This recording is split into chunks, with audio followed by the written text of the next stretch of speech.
जय हिंद। इस वीडियो में हम समझते हैं कि परमाणु क्या होता है और परमाणु की खोज सर्वप्रथम किसने की थी। ठीक है, तो शुरू करते हैं इस वीडियो को। चलिए, तो परमाणु क्या होता है। परमाणु को इंग्लिश में बोलते हैं एटम, और परमाणु जो है इसकी खोज सर्वप्रथम एक वैज्ञानिक थे जिनका नाम था जॉन डाल्टन। 1803 ईस्वी में जॉन डाल्टन ने परमाणु की खोज की थी, और परमाणु को जॉन डाल्टन ने एक अविभाज्य कण माना था। अर्थात इसका कहने का मतलब ये हुआ कि परमाणु एक ऐसा सूक्ष्मतम कण है जो कि अविभाज्य होता है, अर्थात अपरमाणु के इससे छोटे टुकड़े नहीं किए जा सकते। ठीक है, इसकी सर्वप्रथम खोज किसने की थी? John Dalton. जॉन डाल्टन ने कहा कि जो किसी भी पदार्थ का वह सूक्ष्मतम कण है जो रासायनिक अभिक्रियाओं में बिना अपघटित हुए भाग लेते हैं, वो क्या कहलाए? परमाणु कहलाए। ठीक है, जिसकी सर्वोत्तम व्याख्या जॉन डाल्टन 1803 ईस्वी में किया था। इन्होंने परमाणु को अविभाज्य माना, और अगला पॉइंट इन्होंने क्या माना कि जो परमाणु होता है वो द्रव्य का मूल कण होता है। ठीक है, जॉन डाल्टन ने परमाणु को सर्वप्रथम अविभाज्य माना। दूसरी बात, इन्होंने परमाणु को जो है क्या, द्रव्य का मूल कण माना। ठीक है, इतनी बात समझ में आई आप लोगों को। चलिए आगे चलते हैं। इसके बाद जॉन डाल्टन के बाद 3 और वैज्ञानिक आए जिनका नाम था जे टॉमसन, पहले वैज्ञानिक। दूसरे वैज्ञानिक थे गोल्डस्टीन, और तीसरे वैज्ञानिक थे आपका जेम्स चैडविक। ठीक, तो इन तीनों वैज्ञानिकों ने परमाणु को भी विभाज्य माना। ठीक, तो इन्होंने इसका नाम दिया, जे टॉमसन ने इलेक्ट्रॉन की खोज कर दी, उसके बाद प्रोटॉन की खोज गोल्डस्टीन ने कर दी। लेकिन ध्यान देने वाली बात यह है कि इसका नामकरण किसने किया? रदरफोर्ड ने।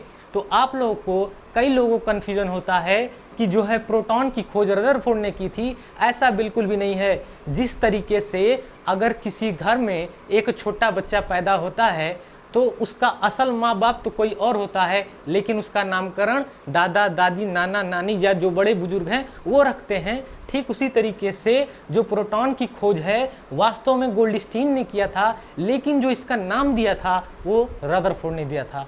इतनी बात समझ में आई।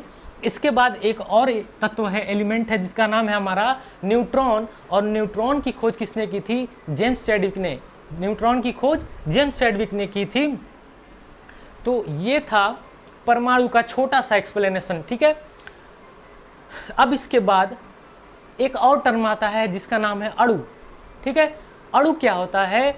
अणु जो है आपका कई परमाणुओं के मिलने से अणु बनते हैं। ठीक, इसके बाद आपका एक टर्म और आता है जिसका नाम होता है आयन।